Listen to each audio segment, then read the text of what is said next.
MSNBC host and former White House press secretary Jen Psaki feeling the heat this morning after disturbing comments she made about Vice President Vance and Second Lady Usha Vance. I think the little Manchurian candidate, J.D. Vance, wants to be president more than anything else. Yeah. I always wonder what's going on in the mind of his wife. Like, are you okay? Please blink 4 times. Yes. We'll come over here. We'll save you. Joining us now is Fox News contributor and senior writer for the Washington Examiner, Joe Concha. You know, Joe, the smart aleck in me, I would have gotten up and I would have blinked 5 times. I mean, like, now what are you going to do? Well said, Ashley. Well, look, let's be clear about this. This is a national primetime host, former White House press secretary. She is engaging in outright slander. I mean, Peppermint Patty here is just making stuff up and has zero idea what she's talking about. I mean, she can't argue about policy, so now she's resorting to fabricated personal attacks.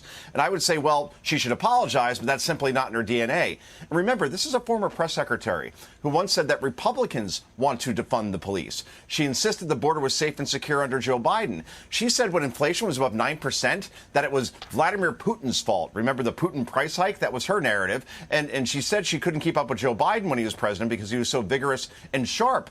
And by the way, she negotiated with a major network while she was press secretary, which is a big no-no ethically. So right now, she deserves all the criticism she's getting talking about the vice president and his wife. By all appearances, they seem very happily married, but this is the kind of stuff we're hearing from the left these days. It's all foam and no beer, Todd. You nailed the key part of this about why she should receive a lot of pushback on this. But and I hate to try and rationalize what she said in any way, shape, or form, but I don't understand it. Both the Manchurian candidate thing with regard to J.D. Vance. I mean, a Manchurian candidate is somebody who is weak and can be controlled. Does anybody think J.D. Vance is weak in any way, shape, or form, even if you don't like him? And with regard to Usha Vance, here is a strong professional woman who is making a decision to support her husband for the benefit of the nation. She doesn't look like she's a hostage in any way, shape, or form to me. And yet, and yet you see Jen Psaki there, and the two people she's talking to this podcast like agree in lockstep, like this is something that is obvious.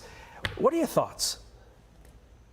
Yeah, Manchurian, that's a great point, Todd, where, again, this is somebody who, coming out of a broken home, then joins the Marines, then after that goes to Ohio State University, graduates in 2.5 years, or 2 years prior than I did, then goes on to become a senator, write a best-selling book, have a movie made about that book, becomes vice president of the United States by the age of 40. Yeah, I'm pretty sure that things are going okay, and obviously he's shown as vice president that he's anything but weak. And again, Usha Vance, J.D. Vance, there is zero reporting on any problems with the marriage. She just took that out of thin air to get a soundbite for herself because Jen Psaki wanted to make herself the story. You know, it's pretty rich that the Democrats are doing this. Now they're trying to infiltrate these people's personal lives. Like, leave them alone. I don't know why they want to do this. I feel like they're trying to do the same thing to RFK and his wife. And I feel like this, you don't see the Republicans doing this to the Democrats, Joe.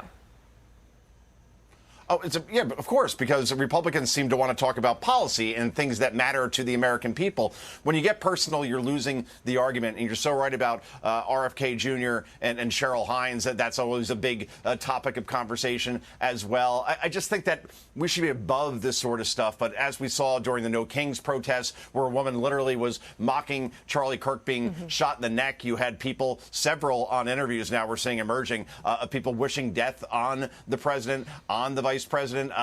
Again, we're in such a toxic time right now, and I just wish that we could just get back to, okay, we disagree, but let's find areas where we could compromise, like Tip O'Neill and Ronald Reagan did, and even Newt Gingrich and Bill Clinton back in the 90s as well. Now we just have personal attacks and ad hominem stuff, and it's just toxic. I'm sorry, guys. Anyway, I want to end on a happy note. So, Ashley, good to see you again. How are you? How's the kid? Such an important point, though. You make such an important point. What if Kayleigh McEnany had come out and attacked Kamala Harris? Exactly. I mean, we would be in a completely different situation, but that's the media for you. Joe, got to leave it there.